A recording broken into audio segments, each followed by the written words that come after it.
So last week we heard from 7 friends and colleagues who were both kind enough and brave enough to jump into the pool first. And we want to build on that this week. And in order to try to encourage participation, so it's again, not just the people that we've reached out to talking to you, we want to hear what the participants in these sessions have to say as well. So we're going to break out into smaller groups. And we hope that that'll facilitate some discussion and some more sharing of lived experience. And then we'll come back to this this larger group and see if there are messages that resonate. But for that technical aspect and for the introductions of the folks that have agreed to help lead those sessions, I'm going to turn it over to you, Kathy Yoon. All right.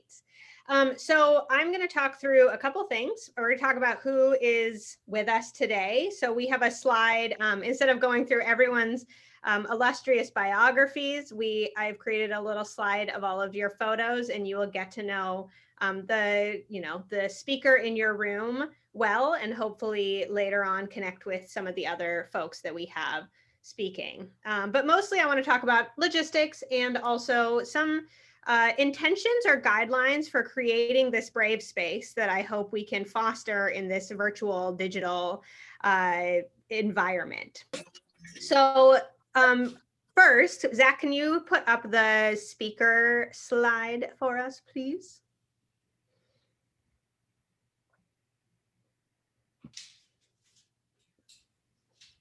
While he's doing that, I am going to just run through some of the guidelines. And these guidelines were created for our conservation justice program when I was at the Oregon Zoo by our teen volunteers that are in our urban youth program. So I'm going to go through those guidelines while you take a look at this speaker list, and then I'll run through the speaker list after those guidelines. So the first guideline I want to share is asking us all to very basically listen. Listen with an open mind and an open heart. This is a really profound one to me. Listen to understand instead of listening to respond, and listening with respect. Secondly, I want us to try to embody the idea of not stressing over the mess. With some of these issues, we may not get closure, and that's okay. We're striving for progress over perfection. We want to stick with I statements only, respecting individual experiences and remembering that people within a group have different perspectives. There is no monolith, and that all personal experiences are valid. One of my favorite ones is to keep the lessons and leave the stories. Jasmine, you and I have talked about this at the aquarium. These stories are not ours to take, but the lessons can be something that we share outside of these rooms. And then lastly, we learn from the past and shape the future. Things happened, and we have the power to create the solutions that create a more just and equitable future for our field. So if we can all agree to those, these are the speakers who will be guiding us through this journey.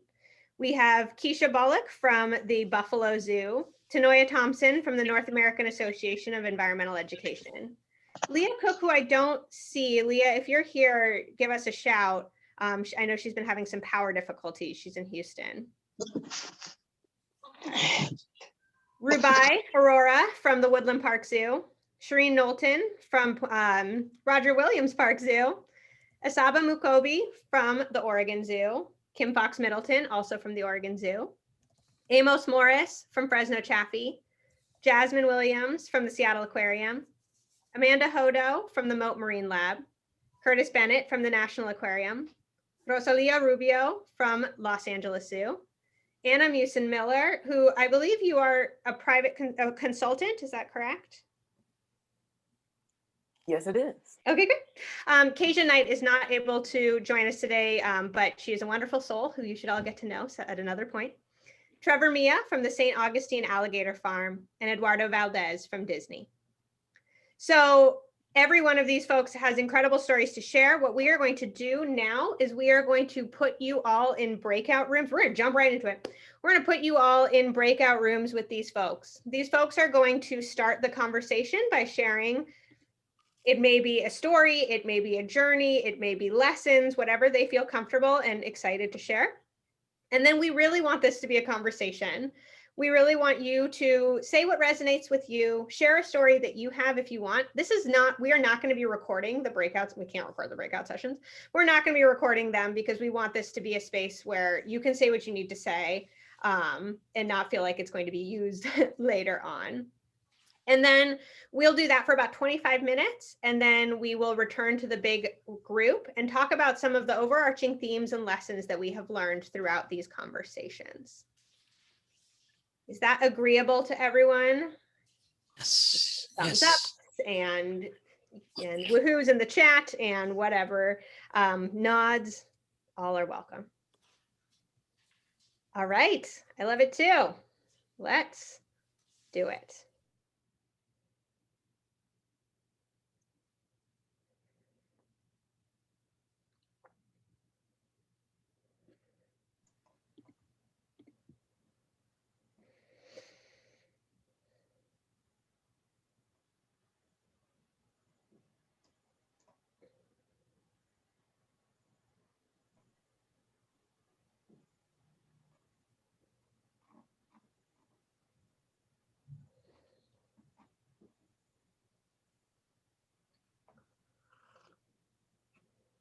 Okay. Oh. Tell me again so something about clicking on the right? So Zach, Exactly. are you making us co-hosts? Yes. Oh, So sorry, Kathy, I didn't mean to mute you there. Sorry about that.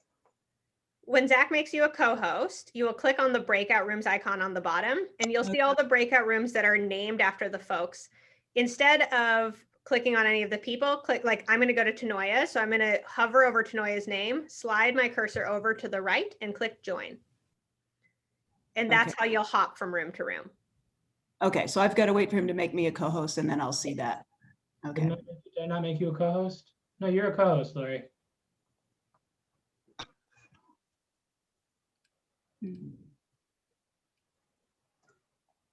Oh, hang on.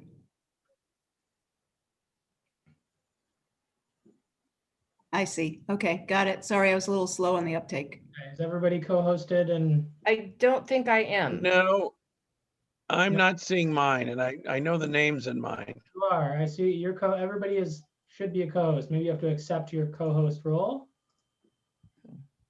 Jackie? Where do we accept? Oh, now I just got it. Just came. Thank you. Okay, I'm gonna be hanging out here in the main room, eating popcorn and stuff. So Okay. I'm Kim Fox, right?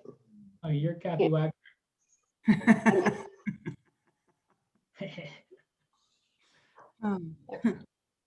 Yes, whatever rooms that Kathy Yoon assigned you to, I think each of you should have 2 or 3 room assignments.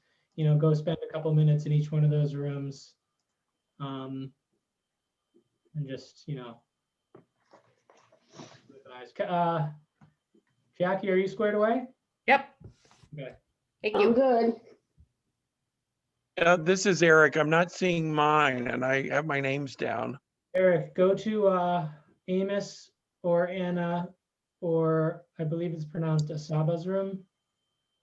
Yes, but I don't see those on here. How do I? You click on breakout rooms and you'll see each of the rooms has a name. And it's the rooms are named after the speakers. You got to scroll all the way down, Eric. Okay. Got it. Good? I'm good.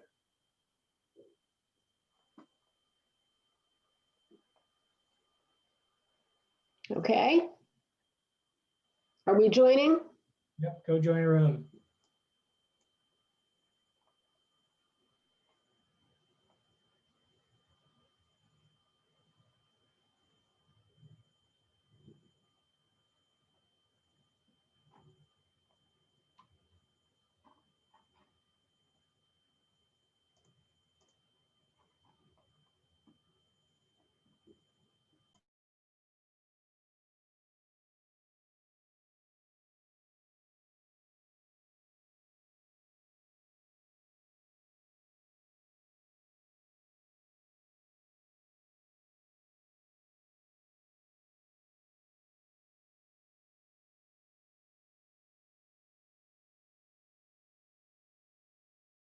need- Okay. We We need Oh, needed that's more great. time, more We need- time. I was getting into it. we need an hour actually. I took all the time in my team actually, so sorry about that. We were Yeah. afraid that the time might be too long. We were worried that people would be shy or reticent or something. So I'm happy that it was exactly the opposite. Well, I'll tell you, Lori, normally I'm pretty reserved on this topic, and I think most of the folks who know me, I'm pretty reserved at it. But I was actually getting into the conversation and enjoying the feedback, and we're Awesome. getting ready to get rolling. That's awesome. That's exactly what we wanted to have, but I didn't want you to run out of time. But I'm really, really happy to hear that it was a good conversation and that people were getting into it and getting engaged. That's fantastic. I just popped in on 3 different groups, and excuse me, they all had good, very different. It was very interesting that the topics that were going on in the different groups that I popped in on were really different, but really important, and I think that's because there's so many different ways you can approach this whole giant arena surrounding DEAI and the zoo and aquarium community. So that's awesome. Is there any of the group leaders or any of the group participants, were there any messages that were particularly resonant with you, or takeaways that you think are particularly important to share? And again, I would remind you of Kathy Yoon's message of sharing the lesson and not the story. But are there any lessons that really hit home?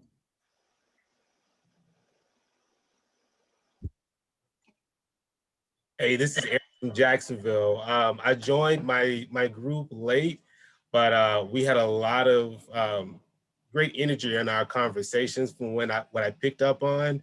But one note, the young man Danny that went right after me. Thank you so much, Danny, for what you were saying in relation to how important it is when you're a part of an organization, seeing people of your color doing things that can inspire you and others to potentially want to get in that field as well.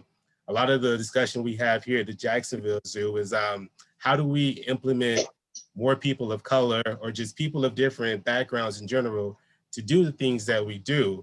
And it starts with seeing people of your color, of your, ethnicity, whatever in that field. So when Danny hit home on that, I was like, yes, that's to me, that's hugely important, because I run the volunteer department, and it's kind of lopsided with, when it comes to race. But the more and more my coordinators and myself are out there in the community, reaching out to lower income places, you have your stand-up places you go to, but reaching out to everybody, they'll see, oh, well, if Eric's doing it, I can do that too. So I thought that was really, really big to mention, Danny. Thank you so much. Yeah. Yeah, Thank you I for the would space. I would add to that I think that is one of the most powerful pieces, is seeing someone like you doing. I mean, they don't even have to say anything to you. All you have to do is see, and it makes it attainable. It makes it, I can do that now. It's acceptable. Still challenges are going to be there, but when you see somebody like you doing the things that you're passionate about, it opens the door all in itself. That's part of the message that Trevor was sharing in his group as well. And I couldn't agree more about, and I think you're right, Amos, it's not that person has to become your friend or your mentor or your leader. Just seeing that person there, it's like, oh gosh, I hadn't considered that, but it becomes something that's possible. So sorry, how do you do that in practical terms in every institution like ours to open the doors, actually, because you can go and hire people. We used to have the interns here. We used to go and recruit in different colleges, and we saw a little bit, we could work on diversity then, but it's still, actually, we're far away from that. So I think that's where the leaders of the institution become so important, to open the doors to this. I want to see more people with different backgrounds, actually. So that's a responsibility. Of course, it's nice to see people like you working there, but how do you increase for people that they are not going to see you directly, but actually they know it's a field and an opportunity in the future. So I know the AZA, our careers are just so specific that a lot of people, they don't apply to these jobs. But how do you open that and that to many people? The interest, I would say, to to come and work in our institutions. I mean, I know one of the things that we are, the leadership team and education directly, that we're trying to make sure that we push out whenever we're going to a school, or now that everything's kind of virtual, we kind of try to have at least 2 or 3 people, different colors, different backgrounds, represent the zoo in our meetings or in our webinars, or when we go to different locations off-site. That way, even if you're not directly in, you know, the education field, but you're someone of that color of the group you're speaking to, you know, you can kind of say, you know what, I'm here representing catering, but I know, you know, at our respective zoo aquarium, we have tons of people that do this, that, and the third. And it kind of, again, it was like everybody's saying, seeing someone, you know, of your color, of your background, there speaking to you, it'll open up the door. But kind of having a selection of different backgrounds represent your zoo in whatever format you choose, I think would go a long way if that individual can't come their self. Mm-hmm. One of the things we were talking about in ours is that idea of it seems like the more diverse departments are usually the education department, and how is it that you can get, you know, a wider diversity? And before I was so rudely cut off, I was answering. Just kidding. But one of the things that we've done at the zoo, and I know I think I saw Jess in here somewhere.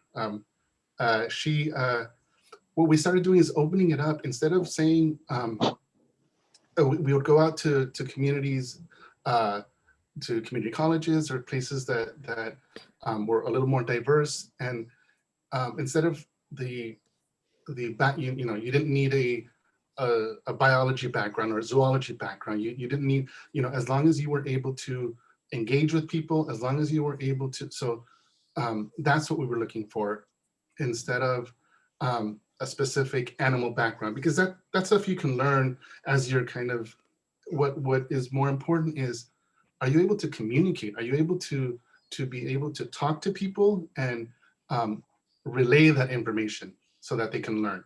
You know, that way it opens it up, and you don't need to have a biology background, an animal background. That helps, but if you're not able to talk to people, you know, what good is that? You know, that's what kind of the focus was, more engagement. and I agree. I would like to add something too. Not just opening the door, but also keeping the door open. In the sense of, like, you know, people have passion for animals, but sometimes internships or programs like that don't have, like, they're unpaid internships, and people, you don't need jobs, and truthfully so. And so keep, like, you're in the program and you enjoy it, you love it, but then you realize bills need to be paid. Like, I can't continue this because I'm going to be spending 2 years, 3 years in an unpaid internship, working 2 double jobs, and keeping the door open for them, providing, like, probably a stipend or better yet, a paycheck, you know, is something that is definitely kind of needed, I would say. So open the door and also keeping the door open for them.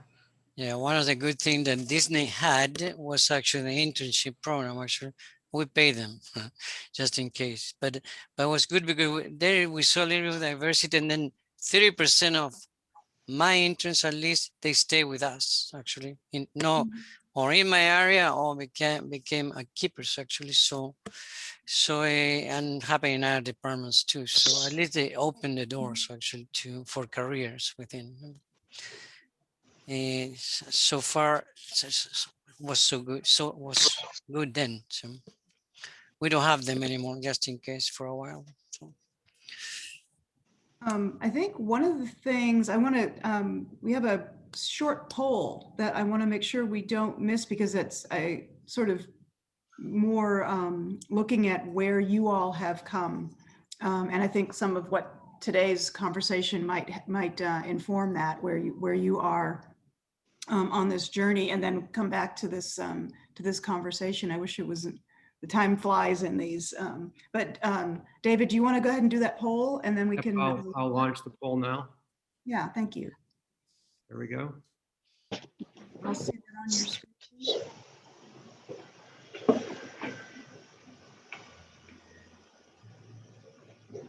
People see it? Nope.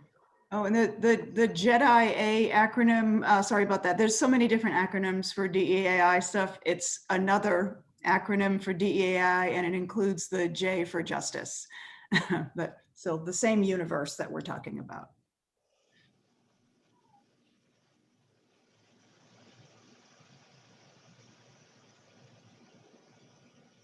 Could I make a comment on what we were briefly discussing just now before the poll? Yeah. I was just briefly going to say that it's super important, obviously, to have a diverse workforce. Visibility is so important, but I also want to mention, also very important is retention. And it doesn't make sense well, not that it doesn't make sense, but it's really important that once you bring in those diverse voices and bring in that representation, that those people feel supported enough to stay. Because one thing that I am having conversations about with like the local junior league chapter that I'm with is that they are recruiting, but everybody's leaving. And so if there's like this disconnect between, putting importance on recruiting and bringing people in, but not with making them feel supported, making them feel heard, and things like that. And there is a lack of representation in the zoo and aquarium industry. So retention is something to think about as well. I think also, as far as retention, I think there also needs to be an opportunity for growth. If you feel that you're in an entry-level position and then that's it, that's all you can do, there's no way of kind of moving up, then what is, I don't want to say what is the point, but at some point, yeah, you're going to lose a lot of people if there's no room for advancement, if there's no room for growth. You're going to be stuck in a position, the same position for 5 years. You're going to want to move on and do something else. Well, and I like the retention equals investment. That's a good comment. I think that it's when you talk about the modeling, the seeing oneself there, we have to make sure that this is happening at a leadership level. I think this is something that has to come from leadership. And we talked last time about that soul connection. I think there has to be that real, legit soul connection to this. Within the boards of directors, as well as the sort of senior team at a given institution. What I love about what we're seeing in the poll, and on that note, is that there seems to be a pretty strong commitment to trying to make progress at your individual institutions. And that makes me really happy, because that's sort of the whole point. We want to make sure that like I said before, that this conversation doesn't just end after next week's session. Okay, let's move on to something else. We want to keep this going. And some of the things that we're going to talk about next week is how to do that. How can we help you have the tools to carry on these conversations at your institutions, or scarily at your board? What tools and resources do people need for that? And then how can we follow up? What can we do 3 months from now, 6 months from now, 10 months from now, to see what kind of, are we really moving forward? Because the point is not to just keep talking, even though that's really valuable. And I'm sorry we didn't have more time for you to do that today. Maybe we can make more time for that another time. But we want to see action and change. We talked about that a little bit in our group as well, and how important leadership is, and how I even feel like privileged in my job to be able to take time out of my day to be a part of this conversation, that not everybody who wants to be part of it, who works at my zoo, can be or has that opportunity. But they also may not feel supported by their bosses, their directors, to say, you know, maybe my full-time job is taking care of lemurs, but I would also like to be part of these conversations. And I think that's a really important space where we create, where it's, you know, it's really leadership who has to be able to say, okay, we want you to be part of these conversations. We want you to talk about your experiences. We want you to learn about this journey that we should be taking as an institution, even if it's not your designated job to do it. And I think, well, and that's a point Curtis made, a wonderful point in his breakout group about it's personal before it's professional. And I really appreciated hearing that, right? That it's the personal stories and the personal experiences, they color everything, about what we do in our professional lives. And this is a topic of real import and real impact on a lot of people. And we have to allow that personal sharing and that personal acknowledgement and acceptance to be there. Yeah. In Rubai, I think you make a great point that not everybody that wants to participate in these conversations can. And how do we create spaces and platforms and medium for them to do it, and how to leadership of your organizations do that? And that's one of the things that we would like to talk about next week, is how could we take something similar to this format of, you know, smaller story sharing into your organizations, and how can you do it, and what kind of challenges you might face of doing it. So that is one of the topics we would like to discuss, and we hope you can join us and kind of think about that between now and then. So. Yeah.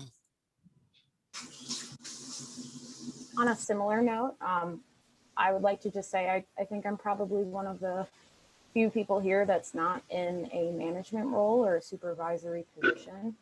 But I feel really lucky to be part of this conversation and be able to just have these kinds of discussions is really awesome. And I had, you know, discussed on a very small scale, like personal stories and stuff with coworkers a few years ago. But being as I wasn't in a manager position or supervisory position, I feel like those conversations weren't seen as more as like significant, you know what I mean? So, but I think what really changed that for me was that when I got to be a part of AZA like contest and everything like that, and then suddenly there was more kind of like, there was an opportunity for me to really express myself and kind of like learn more about others, and people were able to get to know me on a larger scale.